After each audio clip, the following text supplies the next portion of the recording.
A lot of times I tell people the biggest thing that causes weight gain and poor health is You didn't start a business to put out fires, but here you are, holding the extinguisher. Business isn't theory, it's pressure, late nights, tight margins, the thing that keeps breaking no matter how many times you fix it. When the room's on fire, the amateurs shout, the pros stay calm. That's the Fixers and Founders way. Part discipline, part rebellion. We walk into broken systems, find the pulse, and make it run clean. Because calm isn't weakness. Calm is a strategy. We're operators, builders, problem solvers. Born from the grind. Built for the builders. Join us now as we chat with fixers and founders just like you. Let's jump in. Welcome to Fixers and Founders, where vision meets velocity. I'm Tony. I'm Forrest. If you've ever looked in the mirror and thought, how did I get this far off track? Not just physically, energy, discipline, confidence, momentum. Because for a lot of founders, operators, and busy dads, health becomes the thing that quietly slips while everything else keeps moving. Well, today's guest matters. Blake Martin spent more than 15 years inside the medical device world with companies like Stryker, Integra, and Arthrex before walking away to build something more personal. Now, through Telomere, he helps formerly fit dads rebuild their health with systems that actually fit real life, not extreme routines, internet gimmicks, or motivational fluff. He combines clinical testing, coaching, body composition analysis, nutrition, and accountability. If you've built a business but lost yourself somewhere along the way, this conversation is for you. Let's get it done. Blake, I'm excited to have you here. I know we've been friends for a while, and you've been a customer. I've been a customer. We've traded business, so it's great to have you here. it's always a pleasure. I appreciate you guys having me. Of course. So that was a great intro. Lots of years, 15 years in the medical device industry. Tell me about what it looked like before pivoting into health and coaching, wellness, entrepreneurship. What pushed you to make that change from device sales and device industry into health coaching? Yeah, I think it was COVID. During COVID, we had about 8 weeks that we couldn't go into the hospital, and I just had a lot of time to think and reflect, and starting a business is something I always wanted to do.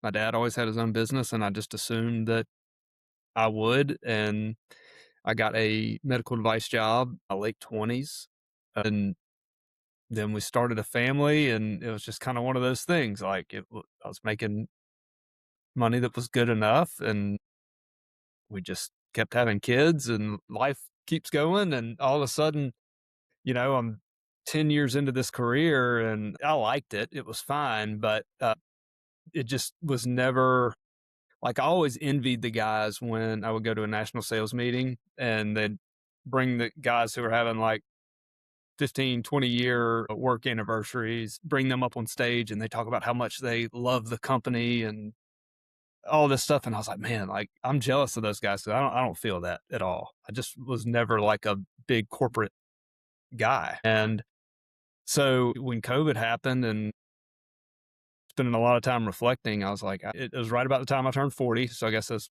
midlife crisis too. Hmm. I was like, "Am I really gonna just go my whole career doing something that, I like at best, but I don't get any, like, real fulfillment out of, or am I gonna take a shot and do something that is very meaningful to me?" And, I didn't wanna get to my 60s or 70s, be at, like, the end of my career and think, like, you just never even gave it a shot. So, talk about the pivot, that was kind of the pivot. I tried a lot of little side hustles along the way, and some people are side hustle people. They can do that. I was not. Every time I diverted my attention away from my med device job, it slipped a little bit, and not giving the side hustle the full attention never worked well for me. They just didn't go anywhere, ended up all being a waste of my time and money. And so I was like, if I'm going to do this, got to burn the boats and go for it. And so that's what I did. That's cool. Very cool. That's the spirit. Blake, thanks for being here. You specifically focus on formerly fit dads. What patterns do you see over and over again in that group? Yeah. A lot of times I tell people the biggest thing that causes weight gain and poor health is life. And you see this, and it's not just with men. Like I just because I'm a man, I tend to work with more men, but you just see a common pattern. People get busy in their careers, building their careers. If you do have a family and kids, a lot of times like your health really it's not an intentional thing. It just kind of happens. Like you got so much stuff going on, and if you're not somebody that really that it just naturally comes to them to want to focus on health and fitness, like that stuff just kind of gets pushed back to the side while you're building that business, getting home at the end of the day. You got to run kids around, you're coaching the baseball team, it just all that type stuff. And then all of a sudden, guys get into their late 30s and 40s and they didn't even realize that they put on 30 or 40 pounds and don't feel well at all. And it's like, crap, now what do I do? Some people are able to just turn it around real quick and get exercising and clean up their diet. And but that's really a minority of people. Most of the time by that time there's a lot of other issues going on internally, just some chronic disease precursors have set in and there's some big time work to do. That's the most common thing that I see is just people getting so busy in life that just their health kind of takes a back seat because it's not like you have to pay a mortgage, or something like that. Yeah, it answers the question beautifully. Tragically, ironically, that it's just a matter of things slipping. Yep, life happens. I think that's the summary of all that. There's another saying that goes like that too. Yeah, it's different words, but the same connotation sometimes. But Blake, you and I've talked about this. I know in the past, there's so much noise in health and fitness right now. I mean, there's so many different ways to do it. But what do most people get wrong about sustainable transformation? Not just a quick hit, lose 10 pounds, and then you gain it back 6 weeks later. Yeah, I mean that it takes a whole mindset shift not to be like I need to lose 20 pounds or I just need to lose 30 pounds and then my knees will quit hurting or something like that. It really just has to be part of your life. And the people that do that really well and get in shape and maintain good health, and then you can really see this once people get in their 60s and 70s, the ones that did do this for a long time and then the ones that didn't, it is a striking difference. But the people that get into their 60s and 70s and still are in good health and feeling good, moving good, they're the ones that just committed to a sustainable, nothing crazy, like just regular exercise, being conscious and aware of what you eat. Because not everybody cares about, having a six pack or, doing something extreme for that. Most people just want to wake up, feel good throughout the day, Hmm. not have to take 4 or 5 medications and live their life. But in order to do that, like you do have to concentrate and make it a priority just for regular exercise and really the diet's the biggest driver for all of that. But Absolutely. I would definitely say the mindset shift of not just I need to do X and then I'm fine, because that's what ends up causing the yo-yo diets and weight gain. A lot of people lose the same 30 pounds 10 times over a 20-year period. So I went to Auburn. I got a lot of respect for Nick Saban. I hated that he was like the football coach at Alabama. But, when he talked about the process, like it wasn't ever about winning a football game. It was doing the things daily that when you do that, the outcome kind of takes care of itself. And Right. unfortunately, there's a lot of crossover like with your health and that. Yeah, atomic habits. Exactly. It's like Yeah. when you stop focusing on the outcome, on the I've got to lose 40 pounds, and then take that out of the equation. And when you're looking over the long term, just doing those daily habits every day that a healthy person would do ends up paying off. Well said. So, Blake, once you get that daily discipline down and you want to get a bit more advanced, you use these technologies like DEXA scans, CO2 max testing, metabolic analysis, and coaching. What do those tools reveal that people usually miss or aren't aware of? Yeah, I mean, a lot of that. So here's one in general. If you just go to like your primary care doctor, they're going to talk about your BMI.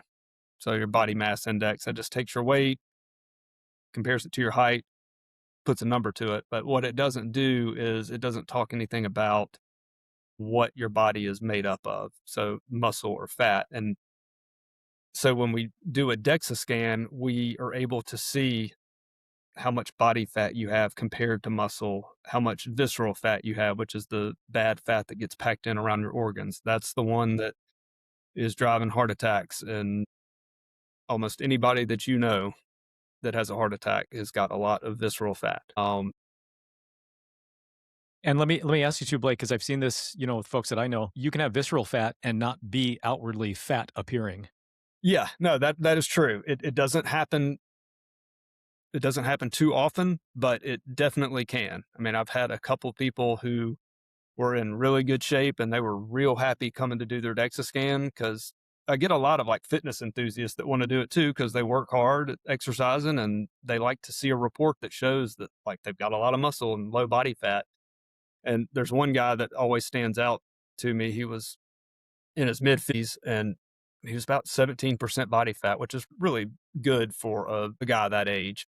He barely had visible abs. He really wanted to show me, Anyway, he was very happy with himself. We do the scan and he had like 4 pounds of visceral fat, which is a lot, way more than I would have suspected. And so that kind of opened the door for a conversation. He was like, "What do you think could have driven this?" And there's a million things that could, I'm not, I can't say I can pinpoint that. But as we talked about his diet, I mean, his diet was mostly this really overly processed protein bars and shakes and stuff. And that's what he relied on for most of his food intake. And I was like, man, like, you're not eating any real food, So he thought he was doing the healthy thing with that. And it we just always try to make it really simple with people. It's like you single ingredient whole foods is the standard. It's impossible. Nobody does that 100%. I don't myself, but like if that is what you strive to do, then when you miss that mark, or, hopefully you miss it small. The problem is most of our diets now are 80 or 90% of these ultra processed foods leads to all kinds of issues, but visceral fat is one of the main drivers for that. Oh, that's a great PSA. Thanks for the reminder. Good word. So I know you're working with primarily men. I think we talked about obviously some women in there too, but a lot of the men are high performers and tie their identity. Don't mention my name, Blake, because I know I'm one of those people that you're working with. Tie their identity to productivity and work. How does that mindset affect their long term health? It depends on how they channel it. If what I always try to do is encourage people like take the discipline that you have in this one area of your life and we got to try to get it to spill over in another because almost nobody I work with is lazy. It's just all their discipline and focus is usually in their business. And some of them are really good dads too. And it's all on their kids and their family, which is great. The thing is, it's almost selfish though, if you're doing that, not to take care of yourself, because at some point you're going to put those people that you love, or in the business context, the people who are relying on you, if you're a business owner or high up in a company, you're going to put them in a really bad spot if you wind up having a heart attack and God forbid something happens. So it, what we try to tell them is just by making that a priority is really one of the most unselfish things that you can do because everybody's going to be better off the healthier that you are. Yep. Agreed. So, last question. We'll get into a couple of wildcard questions. We can get on with the weekend. Again, thanks for joining us today, Blake. Should anyone want to get with you, get a scan, get an analysis, look into some coaching, what's the best way that they can connect with you? Yeah, they can go to telomere.pro. That is our new website. Thanks to Forrest and a few others, I've gotten pretty active on LinkedIn, so you can find me there and try to post something at least about every day on that. You're I doing always great. Keep I doing a always great enjoy job. connecting with people there. So So Telomere Pro, TELOMERE.pro. Go check it out. So for the founder or the operator that's listening right now, and I'm sure there's got to be at least one that feels like they completely fell off physically, what's the first thing that they should do like today, right now? go in their calendar, and the same way you would block off a meeting for your number one customer, for your team meeting that, your L10 that does not get moved, you block off that time for yourself to get some exercise. I love it. Time That is blocks. just the I'm number the time one. block evangelist. I know. So you're going to put that time block on right now. Everybody's going to pull out their phone and put it on their calendar if it's not there already. And of course, you got to have a playlist. If you're going to get out and get it at all active, what is one song that you can throw on that instantly changes your mood and gives you some energy? Oh man. I was working out this morning and I was thinking I probably have the most like wide variety of songs I listen to. Eclectic. Yeah, to say the least. Yeah, I mean, Thunderstruck with Oh, yeah. AC/DC is just, I mean, if that doesn't get you going, or Enter Sandman by Metallica, then I think you're dead. I can dig it. I can dig that too. I can dig it. All right, music, but let's talk about food because I know you eat healthy because I've spent plenty of meals with you eating and even eating while we're fishing. But what is the ultimate cheat meal that you refuse to give up? I mean, there's got to be something bad that you eat that you will not give up, and you'll work out run a couple extra miles after you do that, whatever it is. But what is that cheat Man, meal?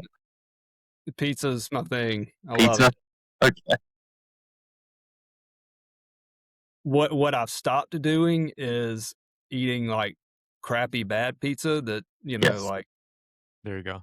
I mean, not like trying to dog Little Caesars or anything, but like I eat pizza that is good and it's worth it. Our favorite place here is Section Street Pizza in All right. Fairhope, and I mean, I'll roll out of that place, man, and it's Tony, worth every bite. So Tony, you I got to will, know. I mean, you can't bring up pizza without talking about toppings. What's on that pizza, Blake? Dude, I literally will eat anything. Like, I love a cheese pizza as much as I love like a Supreme or Meat Lovers, and that's not a lie. So I'm with you. usually it just depends. If my wife and if it's just us out, we'll get like a Hawaiian. That's her favorite, and I love it. If it's my kids, we'll be getting half cheese, half pepperoni and sausage, and it's all good. What about when you just get one to yourself? What's the go-to? Usually I just do a pepperoni. Right on. Yeah, Very Chicago classic. deep dish is my favorite though, like of all time. I was born in Chicago. Intimate knowledge of the deep dish and the thin crust, though. Yeah, for Christmas 2 years ago, my family got one of the restaurants up there. They'll pack them in dry ice and ship them. I can't remember Like the Lou name. Malnati's, Giordano's, maybe Lou Malnati's. I bet you, Giordano's. Yeah, I knew if I heard the name, I would remember it. Yeah. Yeah, they got like 4 of them, and it was awesome. awesome. That's good stuff. Tony, I'll take you to Section Street Pizza when you get down here in a couple of weeks. Absolutely. It's a good place to eat. Well, let's all Yeah, the three of us. We'll make it a date. For sure. All right, that was Blake Martin. A reminder that performance isn't just about business. At some point, the systems you build for work have to exist for your health too. Blake's work shows that getting back in shape doesn't require becoming someone else. It requires structure, honesty, and a plan you can actually sustain. If you've been telling yourself to get back to it someday, this might be your sign. I'm Forrest. I'm Tony. And this has been Fixers and Founders. Oh, my darlings, look at you. Still here with me till the end. That's how I know you're one of us. The fixers, the founders, the ones who build in the chaos and still manage to laugh through it. Drop a comment, share your sparks, and connect with each other. This is where the net weaving begins. Like, share, and subscribe to keep the fire glowing. Until next time.